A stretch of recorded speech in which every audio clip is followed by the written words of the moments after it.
CPI dos remédios falsificados constata falta de estrutura no Estado para análise da composição dos medicamentos. Deputados aprovam medida provisória que muda regras para a utilização dos fundos especiais do Poder Executivo. Lançada na Assembleia a 4ª edição do Prêmio Sul Brasileiro de Moda Inclusiva. E ainda as homenagens do Legislativo ao primeiro ano de falecimento do senador Luiz Henrique da Silveira. O Notícias da Semana já está no ar.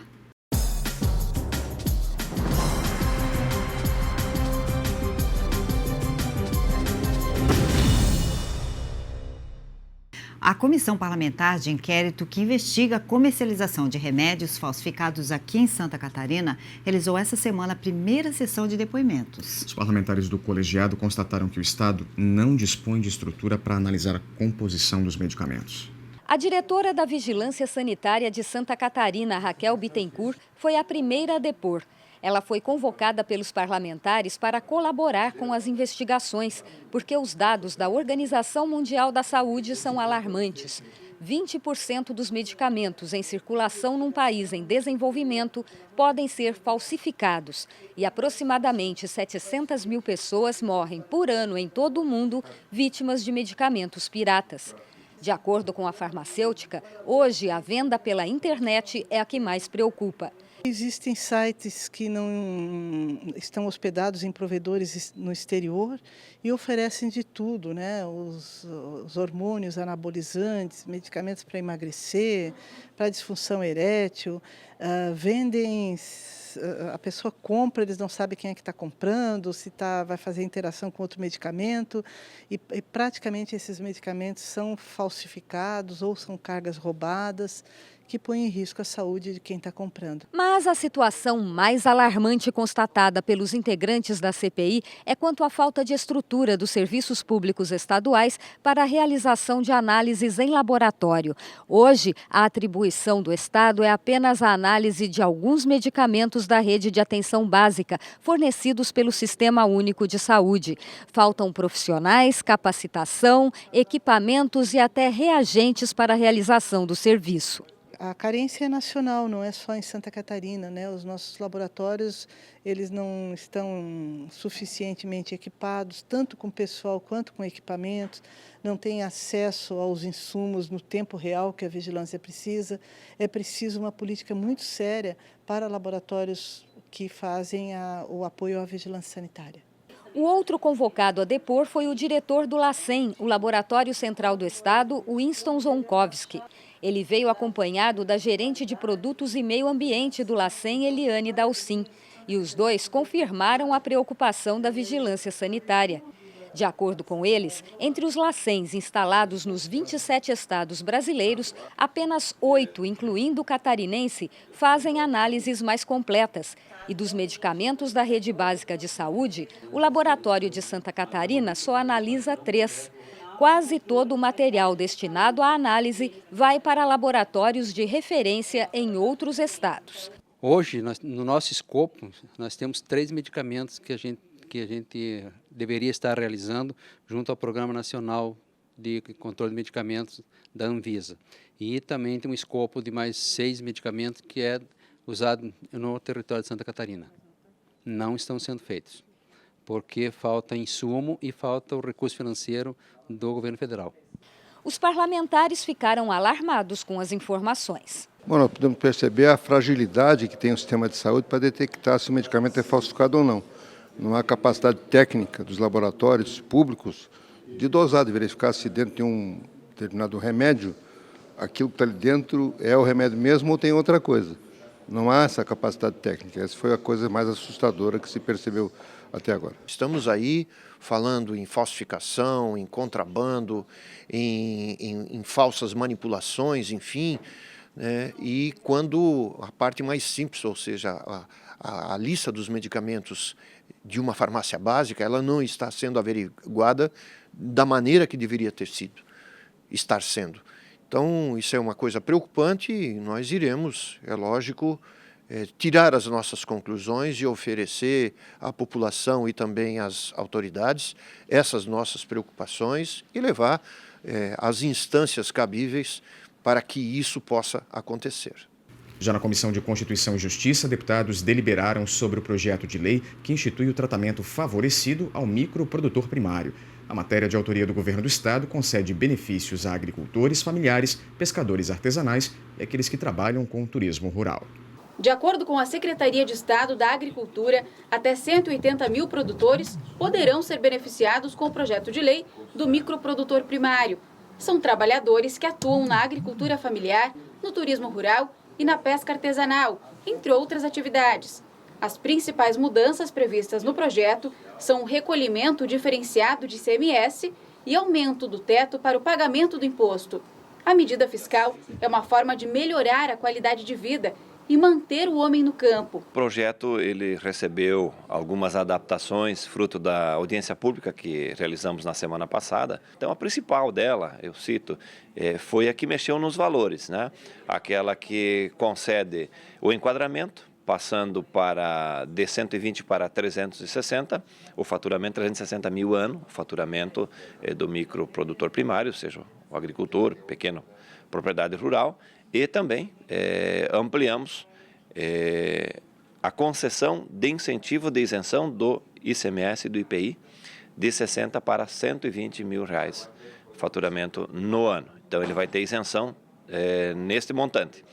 Ultrapassado o montante, obviamente, ele começa a pagar o imposto daquilo que durante o ano for faturado a mais daquilo que alcança os 120 mil por ano. Durante a reunião, deputados também aprovaram o projeto de lei que proíbe a utilização de animais em circos no estado. Se a matéria for aprovada em plenário, animais não poderão estar em qualquer espetáculo circense em Santa Catarina. O texto é de autoria da deputada Ana Paula Lima, do PT, que aponta as várias denúncias de maus-tratos. Existem animais que vivem enjaulados ou são torturados enquanto são adestrados para os trabalhos do circo. O projeto de lei prevê penalidades em caso de descumprimento, como interdição do local e multa de R$10 mil por animal encontrado. Outro projeto que em breve deve ser analisado pela CCJ é o que propõe a utilização de alimentos orgânicos nos hospitais públicos aqui do estado. A matéria foi protocolada essa semana pelo deputado Deca Mai, do PP. Protocolado pelo deputado Deca Mai, do PP, o projeto de lei propõe que no mínimo 50% dos alimentos servidos aos pacientes internados nos hospitais públicos do estado sejam produtos orgânicos. Segundo o deputado, atualmente não existe nenhuma orientação nesse sentido. Conforme a proposta, esses alimentos produzidos sem agrotóxicos e de maneira sustentável deverão ser adquiridos preferencialmente de produtores organizados em cooperativas ou da agricultura familiar. Também deverão ter preferência os orgânicos produzidos no próprio município em que a unidade hospitalar está instalada. O deputado falou sobre a importância do projeto de lei. A intenção é de que a alimentação nos hospitais da rede pública estadual possam, de alguma forma, também trazer benefício para a saúde de quem, na verdade, precisa disso, né? Porque se pretende dar ao paciente internado a ajuda dos médicos e todo o esforço é feito para isso, para a melhoria da saúde do paciente. E eu acho que nada melhor do que uma boa alimentação, né? Livre de agrotóxicos, né? Para tentar, de alguma maneira, melhorar a vida daqueles que lá se encontram. E veja a seguir, a audiência pública debate ações de prevenção ao câncer de mama. Os detalhes da discussão promovida pela Comissão de Saúde você confere depois do intervalo. Notícias, volta já.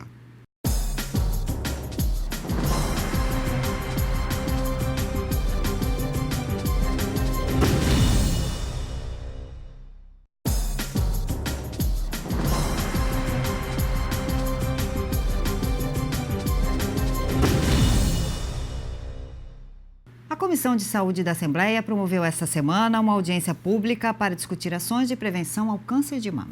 Em pauta, temas como a idade correta e a periodicidade dos exames de mamografia.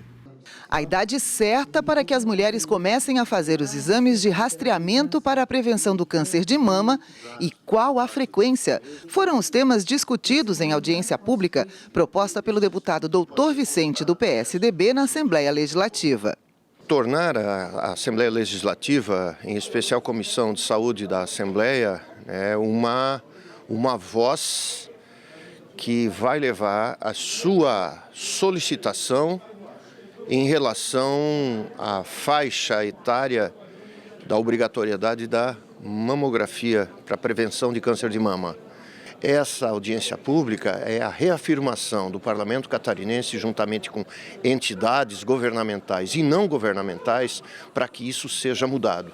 O Ministério da Saúde restringe a realização da mamografia anual às mulheres na faixa acima dos 50 anos, a não ser em casos específicos. Mas alguns especialistas defendem que o procedimento deve ser feito regularmente a partir dos 40 anos. Foram convidados para o debate representantes de diversas entidades catarinenses ligadas ao câncer de mama. A gente tem visto que os grandes municípios se concentram a maior quantidade de mamógrafos e os pequenos municípios ficam desprovidos. E nesses pequenos municípios a gente tem observado uma incidência no número de casos de câncer de mama.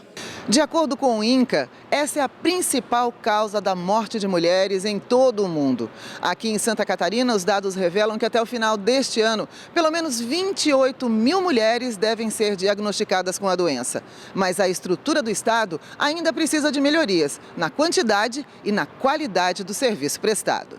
Não adianta dar diagnósticos suspeitos, tem que ter uma afirmação, por trás desse laudo tem que ter uma pessoa altamente qualificada, pois muitas lesões passam desapercebidas e podem ser interpretadas como normal, vindo de contra a saúde de muitas pessoas. Outro debate realizado na Assembleia foi o que discutiu a promoção da aprendizagem profissional em Santa Catarina. A audiência foi promovida pelo Ministério Público do Trabalho. A iniciativa faz parte das atividades alusivas à Semana Nacional da Aprendizagem e também chamou a atenção para o combate à exploração do trabalho infanto-juvenil. A audiência pública foi realizada no Auditório Antonieta de Barros da Assembleia Legislativa e fez parte da Semana Nacional de Aprendizagem promovida pelo Ministério Público do Trabalho em parceria com o Tribunal Superior do Trabalho, o Conselho Superior da Justiça do Trabalho e o Ministério do Trabalho e Previdência Social. Profissionais especializados em aprendizagem profissional fizeram a exposição do tema para representantes de 700 empresas do estado que se enquadram na Lei da Aprendizagem e foram notificadas a participar do evento. O Ministério Público do Trabalho quer sensibilizar as empresas e a sociedade sobre a importância da aprendizagem profissional para a inclusão social e também para a preparação de jovens e adolescentes para o mercado de trabalho. A Lei Nacional de Aprendizagem já tem 16 anos e determina que empresas de médio e grande portes contratem um número de aprendizes equivalente a no mínimo 5 e a no máximo 15% dos trabalhadores, desde que o cargo exija formação profissional. A obrigatoriedade é para empresas maiores, mas qualquer organização pode ter aprendizes desde que cumpra a lei. De acordo com a legislação, a contratação como aprendiz tem prazo máximo de 2 anos. Podem ser contratados jovens e adolescentes de 14 a 24 anos incompletos, que tenham concluído ou estejam cursando o ensino fundamental ou médio. Só em Santa Catarina, há mais de 56.600 postos de trabalho para aprendizes em 17.300 empresas, que devem cumprir as cotas de contratação. Mas apenas 38% das vagas estão ocupadas, o que, na avaliação do Ministério Público do Trabalho, pode incentivar o trabalho infantil. O estado tem 11% das crianças e adolescentes de 5 a 17 anos no mercado de trabalho de forma irregular, ficando atrás apenas do Piauí. E o pior, no ano passado, o número de acidentes de trabalho nesta faixa etária aumentou 77% aqui no estado em comparação ao ano anterior.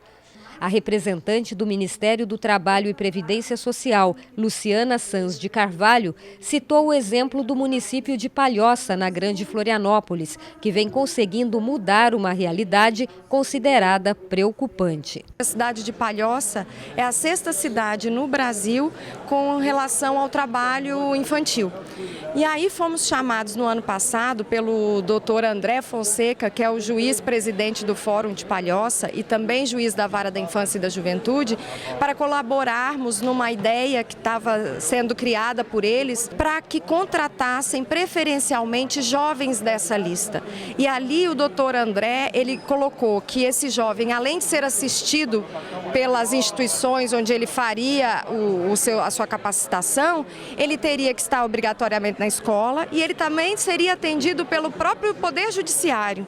Os participantes da audiência pública ouviram dos expositores que a combinação educação e qualificação no trabalho permite que os jovens tenham direitos trabalhistas assegurados e, ao mesmo tempo, aprendam uma profissão. O Jefferson tem 16 anos e conseguiu o benefício. Faz o curso de aprendizado em eletrônica e manutenção industrial e é aprendiz numa grande empresa de motores elétricos. Mudou minha perspectiva de visão do trabalho. Eu estou mais envolvido com a empresa, mercado de trabalho, em até resoluções de problemas dentro da empresa. Eu estou apoiando bastante na minha área, no que eu posso aprender no curso também aplico na empresa e está sendo bem legal.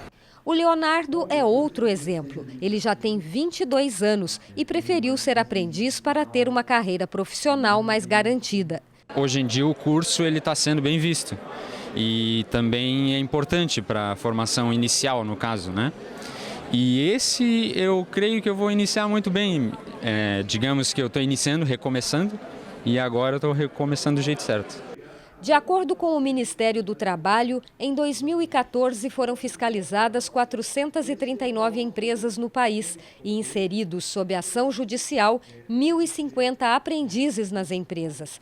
No ano passado, 1.603 empresas foram fiscalizadas, resultando na contratação de mais de 3.700 aprendizes. A audiência pública é mais um recurso para aumentar as contratações. O trabalho pedagógico da audiência pública é de colocar na mente dos empregadores, da sociedade, de que dá a importância da aprendizagem como um instituto de profissionalização dos jovens. Claro que adultos também podem participar, mas ele é um programa principalmente para jovens. E nisso inserir de forma correta as crianças e adolescentes no mercado de trabalho e tirando aquele trabalho infantil irregular, prejudicial, que afeta a saúde e o futuro da criança e do adolescente. Já no âmbito da Comissão de Educação, parlamentares discutiram o aprimoramento do ensino para pessoas com deficiência. A intenção é melhorar a qualidade do serviço em Santa Catarina, que já é referência em educação especial. A discussão foi sobre os direitos da pessoa com deficiência nas escolas e girou em torno da meta 4 do Plano Estadual de Educação. Essa meta prevê a universalização do acesso à educação básica e ao atendimento especializado para pessoas com deficiência na rede de ensino, com idade entre 4 e 17 anos. Este foi o primeiro encontro na Comissão de Educação para discutir o assunto. Foi uma apresentação do tema. Nas outras reuniões, deve ser debatido um plano para a implementação das ações. Foi aprovado no final do ano passado a Meta 4, que transforma as escolas especializadas, se assim elas quiserem, em escolas de ensino regular. Então nós precisamos agora precisa fazer um plano para essas escolas funcionarem. E nós queremos, junto com as comissões aqui da Casa da Assembleia, Comissão de Educação e Comissão da Pessoa com Deficiência, junto com a Federação das APAES, junto com a Secretaria de Educação e a Fundação Catarinense de Educação Especial, trabalhar em cima disso. Se nós vamos transformar essas escolas especializadas em escolas de ensino regular, então nós temos que ter um plano de trabalho. E a nossa grande preocupação é fazer um plano eficiente e de resultado. A reunião foi solicitada pela Fundação Catarinense de Educação Especial do Estado para discutir de forma conjunta tudo o que pode ser feito para o aprimoramento do ensino. Santa Catarina é referência em educação especial.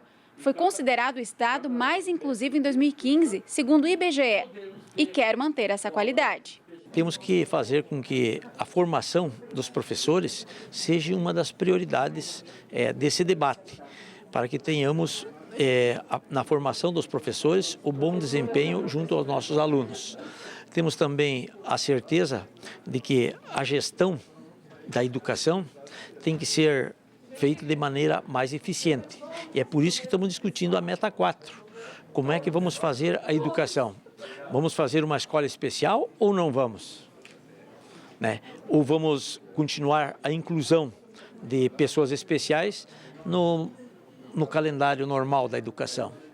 Então, são discussões que estão sendo feitas e aflorando nesse momento, fazendo com que essas discussões posteriormente sejam bem encaminhadas e fazendo com que tenham força de lei. Além do debate, a Comissão de Educação analisou o projeto de lei que determina a realização anual dos Jogos Paradesportivos no Estado. A matéria, de autoria do deputado Gelson Merizio, do PSD, presidente da Assembleia Legislativa, prevê que o Parajasc será anual e na mesma cidade em que ocorrer a edição do JASC, com realização 30 dias após os Jogos Abertos de Santa Catarina. Você vai ver ainda hoje a homenagem póstuma da Assembleia ao primeiro ano de falecimento do senador Luiz Henrique da Silveira. Os detalhes da sessão que lotou o Teatro Juarez Machado em Joinville, a gente mostra depois no intervalo. Em instantes, aqui no Notícias da Semana.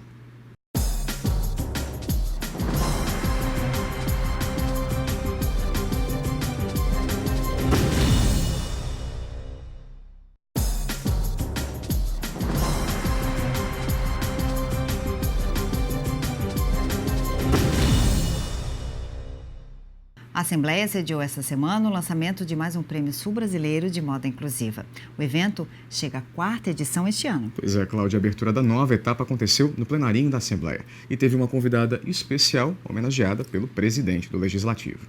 O presidente da Assembleia Legislativa, deputado Gelson Merizio, do PSD, recebeu no gabinete da presidência a ginasta Laís Souza, que fez parte da equipe brasileira nos Jogos Olímpicos de Pequim, na China, em 2008.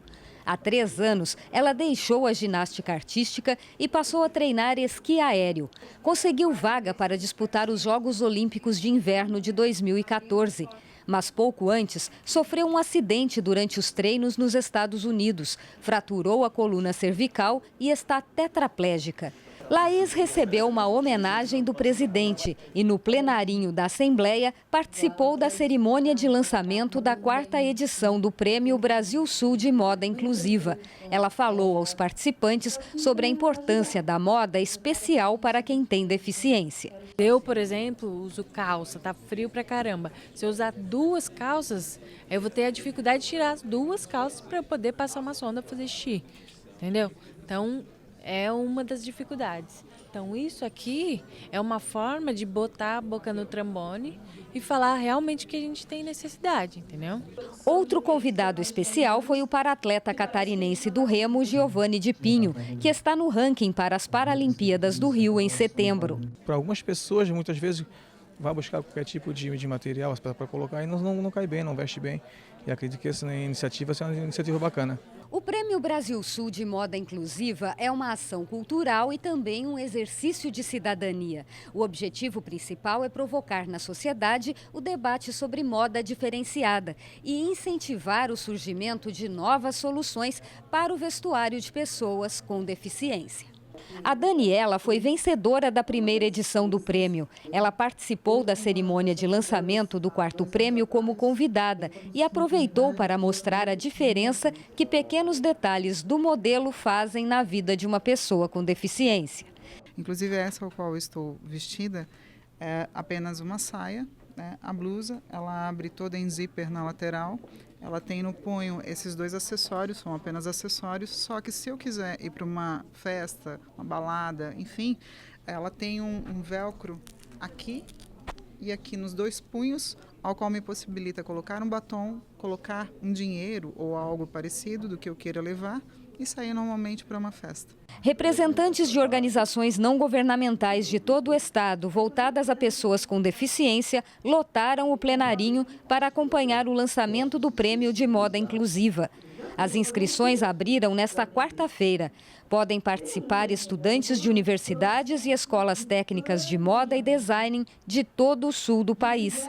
As 60 criações mais bem classificadas participam de um desfile no dia 25 de novembro. Os projetos são livres, mas eles têm que ser inéditos, né? A partir dessa escolha de 21 peças, vai ser feito o desfile no final do ano.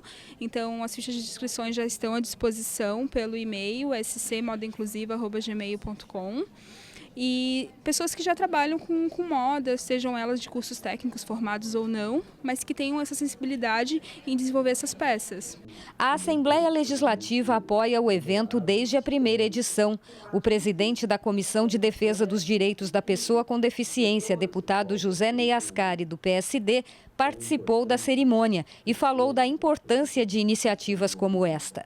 O apoio institucional é fundamental. A parceria tem sido muito forte no âmbito da nossa comissão. Nós recebemos bons projetos e procuramos viabilizá-los através desta parceria. Esta é mais uma ação exitosa com a participação aí sim de muitas outras instituições.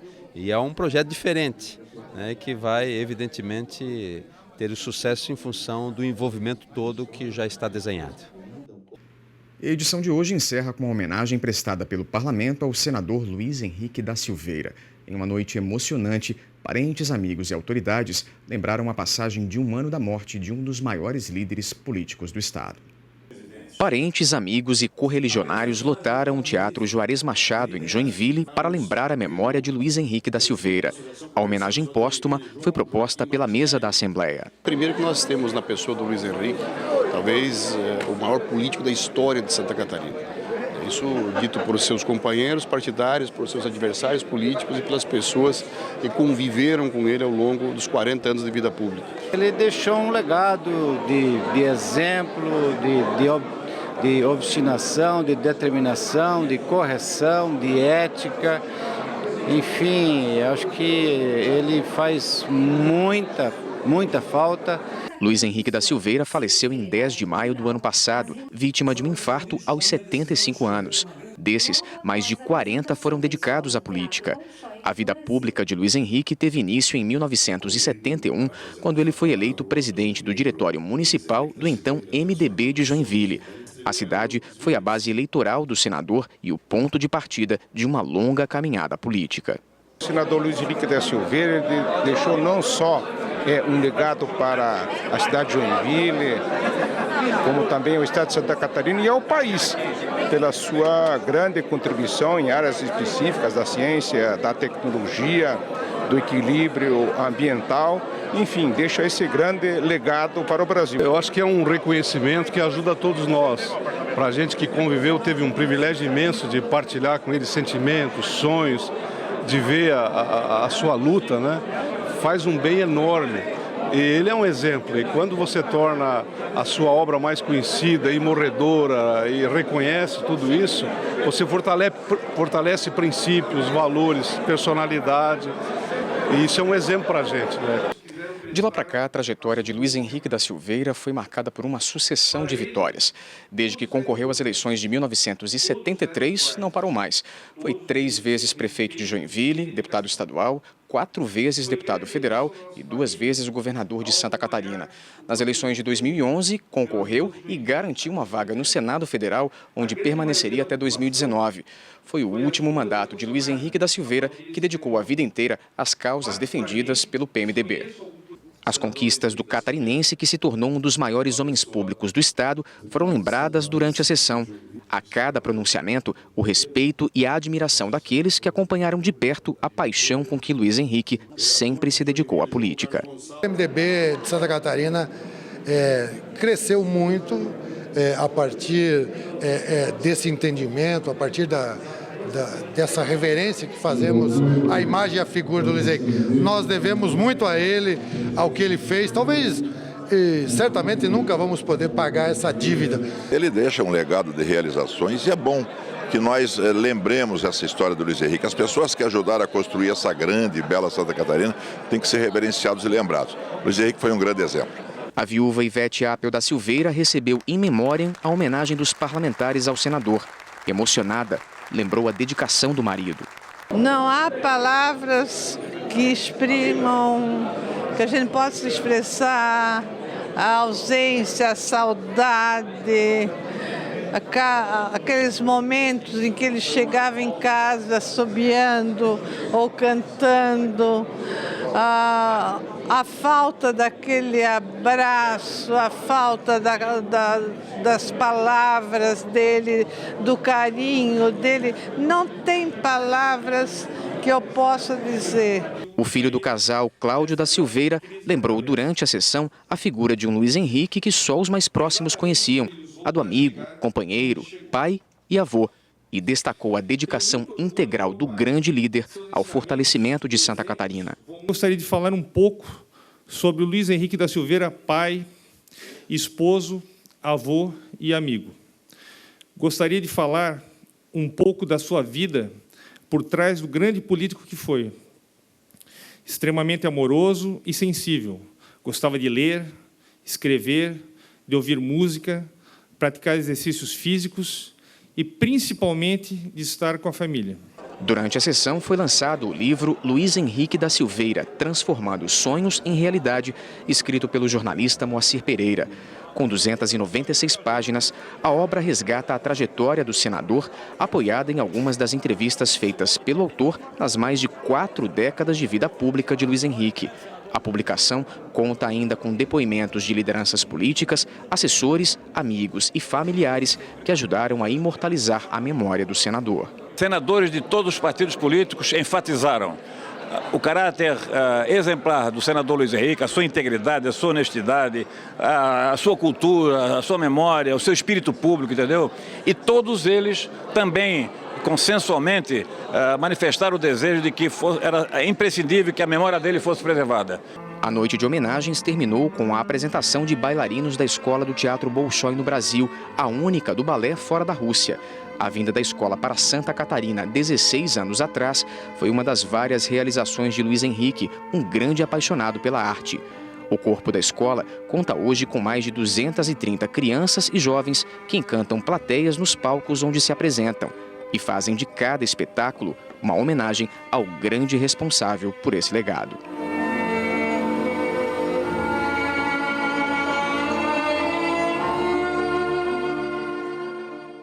Por hoje é só o Notícias, vai ficando por aqui. A gente se vê semana que vem, no mesmo horário. Até lá. Até.